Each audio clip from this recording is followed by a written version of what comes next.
Congress, U.S. Defense Secretary James Mattis said that the White House has rehearsed their response to a North Korean nuclear attack.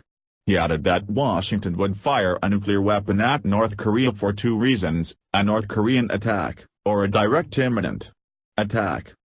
Mattis told Congress that he, the president and other key players had rehearsed their response to a nuclear strike, and the threshold of provocation that would lead the U.S. to fire their own nuclear device. That, according to Mattis, would be a direct imminent or actual attack. Senator Jim Risch, RID, asked Mattis what would happen if the U.S. detected a nuclear launch.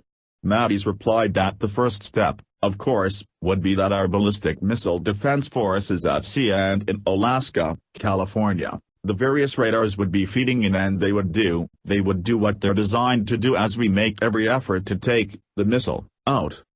The president has a wide array of options, including a non-nuclear response.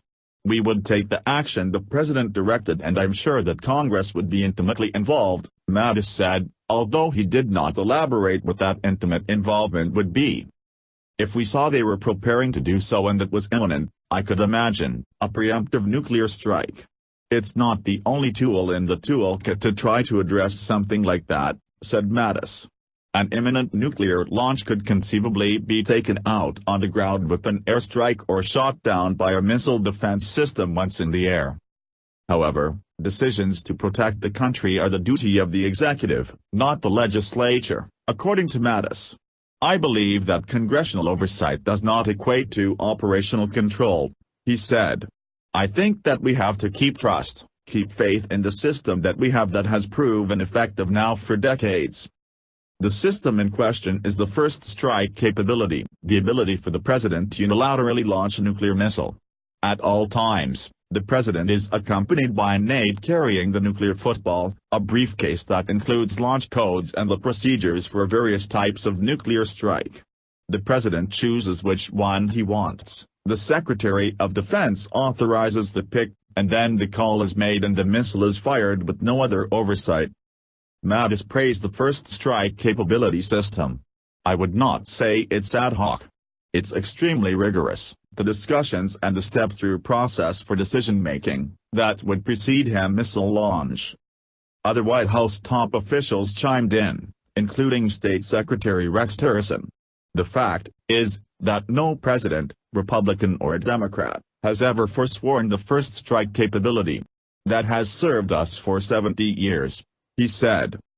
Senator Chris Murphy, DCT, asked Tillerson if the simple development of a weapon that could threaten the U.S., such as the experimental Hwasong-14 intercontinental ballistic missile, ICBM, that was test-fired twice in 2017 by Pyongyang, could lead to a U.S. preemptive strike. Tillerson declined to give a direct answer. I'm always reluctant to get into too many hypotheticals because possession could be a missile sitting in an underground bunker, not ready to be used. Or possession could be sitting upright, about ready to be launched, he said. Let us begin with Washington's Defense Secretary's Seoul trip. Earlier, he visited the DMZ, where the nation is divided in two. Meeting his Korean counterpart, James Mattis placed extra emphasis on the importance of denuclearizing the out-of-control regime.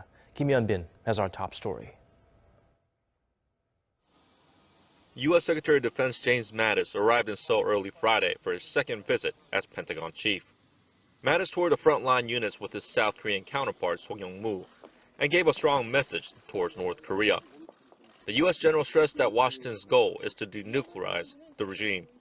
Our goal is not war, but rather the complete, verifiable, and irreversible denuclearization of the Korean Peninsula. Defense Minister Song made similar comments, urging Pyongyang to give up its nuclear ambitions. I urge North Korea should halt its reckless provocations and come back to the negotiating table as soon as possible. The U.S. defense chief's visit comes as South Korea and the U.S. are scheduled to hold their annual Security Consultative Meeting in Seoul on Saturday, a day after the Allies' military committee meeting. Friday's military committee meeting was led by the Joint Chiefs of Staff of the two allies, General Chung Kyung-do and General Joseph Dunford. Seoul's Defense Ministers Song Yong-moo and Mattis will hold their official talks at the SCM on Saturday. The allies plan to have in-depth discussions on enhancing extended deterrence against North Korea's ever-expanding nuclear and ballistic missile threats. They are also expected to discuss alliance policies, including the early transfer of wartime operational control from Washington to Seoul, which is one of the key goals of the Moon Jae-in administration. Kim Hyun-bin, Korea News. Thank you, Minister Song, and I'm here today to reaffirm the United States ironclad commitment to the South Korean people. This visit today to this demilitarized zone portrays in very strong terms the difference we see between two nations. To the south lies a vibrant country, a vibrant economy, a free country, and it's underpinned by peace-loving members of a free society. Behind me, to the north, an oppressive regime that shackles its people, denying their freedom, their welfare, and their human dignity in pursuit of nuclear weapons and the means of delivery in order to threaten others with catastrophe. North Korean provocations continue to threaten regional and world peace, and despite the unanimous condemnation by the United Nations Security Council, they still proceed. And as the U.S. Secretary of State Tillerson has made clear, our goal is not war, but rather the complete, verifiable, and irreversible denuclearization of the Korean Peninsula. Minister Song, 2 days ago at the ASEAN meeting in the Republic of Philippines, we made clear our mutual commitment to a diplomatic solution to address North Korea's reckless outlaw behavior. And together we noted that we are serious about solving this problem. 그리고 우리는 모두 함께 이 문제를 해결하는 부분에 있어서 진지한 모습을 갖추고 있다는 것을 다시 한번 말씀드립니다. And we stand shoulder to shoulder with you, with your soldiers, and with your people in confronting the threats posed by the Kim Jong-Un regime.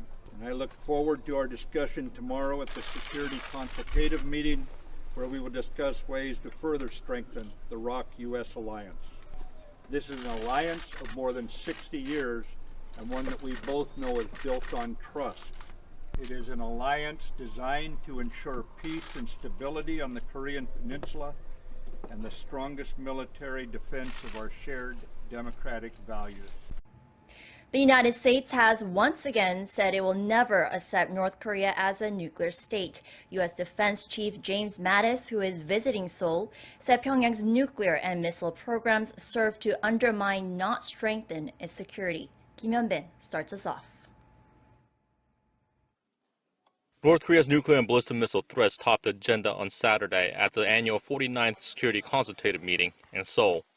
To better counter those threats, South Korea's Defense Minister Song Yong-moo and U.S. Defense Secretary James Mattis agreed to increase the deployment of U.S. strategic assets around the peninsula on a rotational basis and to enhance cooperation so Seoul can obtain and develop state-of-the-art military equipment. The two also shared views on the transfer of wartime operational control from Washington to Seoul, one of the key goals of the Moon Jae-in administration.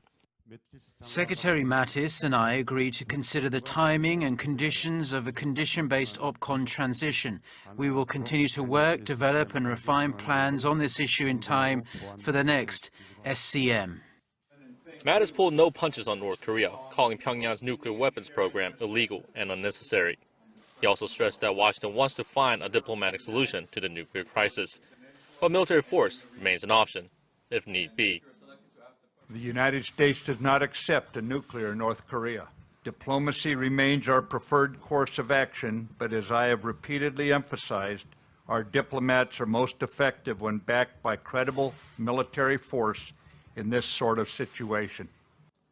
Mattis also took the opportunity to warn Pyongyang against the idea of ever trying to use its nuclear weapons offensively. Make no mistake, any attack on the United States or our allies will be defeated. Any use of nuclear weapons by the North will be met with a massive military response, effective and overwhelming. This year's Security Consultative Meeting marks the first since President Moon Jae-in and Donald Trump took office earlier this year. The 50th SCM will be held in Washington in 2018.